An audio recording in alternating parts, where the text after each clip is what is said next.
evil. All right, music fans, welcome back. Harmless Dave here, talking real music in real time for a few real people out there just like you and just like me. All right, another plug for Joe Lynn Turner. Great interview. Thanks for tuning into it. And Joe, thank you for doing the interview. Check out Belly of the Beast. This is just an incredible album. Good versus evil, right versus wrong. Some of the crazy stuff that's going on behind the scenes. It's all right here. It's a heavy album, so buckle up if you're going to listen to it. Put on that old stereo, the one that they used to use in the Memorex commercial, and the guy's hair would go flying back. That's the kind of that's what you're going to get when you put on Belly of the Beast. Speaking of Belly of the Beast, artificial intelligence. I was talking about this the other day. I did a whole standalone video about how you're going to get fooled. The Who said, don't get fooled again. Well, you're going to be fooled. Paul McCartney is saying that AI is being used to create a new Beatles song. Oh, serious. I'm not making this up. Paul McCartney reveals they used AI to create the last Beatles record, quote unquote. Do you think that will be the last Beatles record? Do you think? If this works, do you think there might be a few more demos lying around? Do you think there may be a few unfinished melodies? I'm thinking there could be. And so they're extracting the vocal of John Lennon here. This is what they're doing. While many artists are worried about the dangers of artificial intelligence, it sounds like fans of the Beatles have reason to be happy about its existence. Oh boy. Notice how they word the article? Well, a lot of artists have concerns, but Beatles fans, they should be happy about this. You know what, folks? I was okay when Free as a Bird came out. If you remember Free as a Bird, the Beatles put out that box set, and I was still in the radio business, and when that came out, we were like, we've got a new Beatles song to play, and it was legitimate. You had just a flat-out vocal by John Lennon that hadn't been used, and then you had Jeff Lynne producing. You had Ringo, you had George in there, and obviously Paul. And so, yeah, it's kind of like a Beatles reunion. It's a little creepy because John isn't there, but they cobbled this together, and the melody kind of sounded like something you would have heard maybe on the White Album or Let It Be or something like that. And you had great production from Jeff Lynne. If Jeff Lynne, wanted to produce a quote-unquote new Beatles album, how would that happen? Well, I don't know if Jeff Lynne would get involved. I don't know. He could be involved with this. I don't know. Sir Paul McCartney didn't go into that much detail here, but he says the last Beatles record is on its way, and it was created using AI to, get this, extricate. That's the word he used. Extricate John Lennon's voice from an old demo. Now, remember the other day I told you all they need is like 3 seconds, a 3-second sample. Now, did they use the vocal the way it was recorded? Probably not, because demos are typically not great recordings. And so what did they do to this demo in order to bring it up to a higher quality? Artificial intelligence. You need a sample, and then you can mess around with that sample once you get it. And like I told folks the other day, you can sing into a microphone, and on the other end, it will come out like it was recorded in heaven, or somewhere else. Sorry, I'm not a fan of this. My gut is saying, why? Why are they doing this?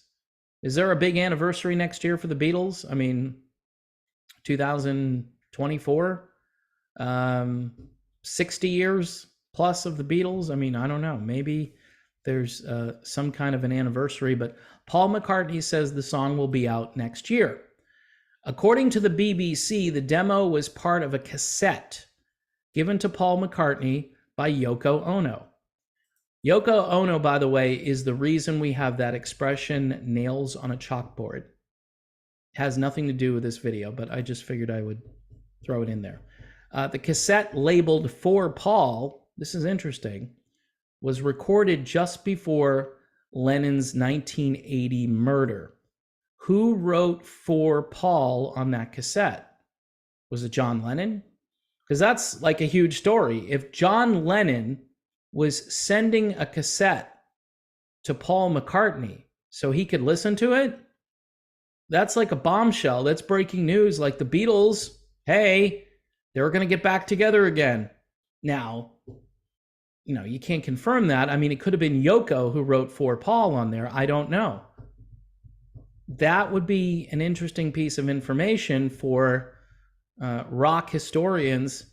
So they would say, hey, these guys were on much better terms. Everybody was getting along. And then, of course, John was murdered. And so that went down the drain. Imagine if the Beatles had gotten back together again in the early 80s. And then you have Jeff Lynne out there. He could have produced them. Would have been magic. Would have been fantastic. Anyway, McCartney didn't reveal the name of the song, but it sounds like fans won't have to wait too long to hear it. With McCartney sharing, we just finished it up and it will be released next year. So you're going to have to wait until next year for this new Beatles song. It's just weird. It's weird. Now, am I curious? Absolutely. I'd like to know a couple of things. What does extract the vocal mean? Does it mean you've got a demo and you're going to use the demo and you took that demo, extracted just the vocal part of it? Because I'm sure there were other instruments and so forth within that demo. You extracted out the vocal using AI? Or did you take a portion of that vocal and then mess around with it? Take the 3-second sample and then use that to construct an entire song. It's interesting. It is interesting. I'm not going to lie. As much as I don't like the sound of this, I am going to be interested in hearing what it sounds like. But, again, all over the internet, hey, I just did my own version of Hey Jude, and it sounds just like Paul McCartney. Yay. Gee, this version is indistinguishable from the original version. Yay. It's almost like you're going to get counterfeit and then the original, and then you're not going to be able to know which one is which. I mean, Free as a Bird, I thought, was a great achievement because it was all of the Beatles. The song itself wasn't the greatest song in the world, but it did sound like a legitimate Beatles song. And to have new music from the Beatles on the radio, that was cool. I'm sure this won't get any radio airplay when it comes out, but it'll get a ton of attention on the World Wide Web and on YouTube or wherever else they're going to drop the song. I've got mixed feelings about it. They're using AI, and now what else is coming? Because this is John Lennon. George Harrison, I'm sure, has stuff out there that he recorded. Paul McCartney has recorded a lot of stuff, I'm sure, that he never used. He was spitballing and throwing ideas at the wall for how many years? I mean, he's got to have some stuff that he didn't consider good enough to be part of a song. But again, with AI, you might be able to cobble something together and then put it out there and say, hey, it's a new Beatles song. Ringo is still out here doing stuff. He's out on the road with his all-star band. I'm sure he's involved in this. Don't know how George gets put into this, but they're calling this the last Beatles song. So we'll see what it is. It's gonna, maybe this is gonna be my channel in the years ahead. You know, listening to new versions or AI versions of classic rock artists, and then trying to determine, is this the old version or the new version? And they created this song out of nothing. And is it legitimate? And is it going to fool me? My guess is it's going to fool me. That's what my guess is. It's fooling people right now who are going out there and paying big money to see, you know, live concerts. And they're thinking everything is coming from the stage and it's organic and being sung in real time.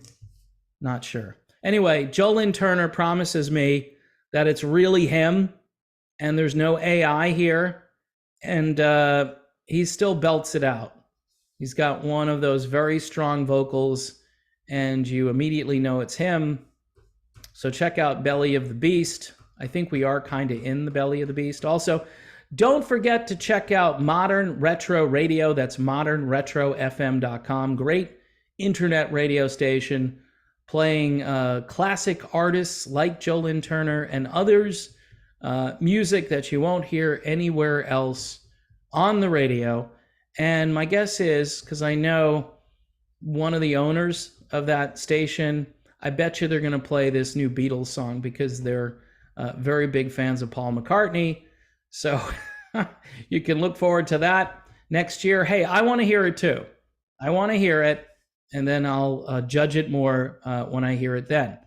All right. Until we do this again, my name is Dave. Thanks for watching. Don't forget about Patreon. A link to Patreon will be in the description of this video. Easy to sign up. I'm looking for some new patrons. You know, we have to keep this thing going, and YouTube is not a reliable way to earn a living anymore. So Patreon is the way to go. $1 a month, $2 a month, whatever you can spare. And YouTube memberships, which are $2.99 a month, that is also helpful if you want to go that route. I am happy to get your support either way. All right, I am done. See you soon.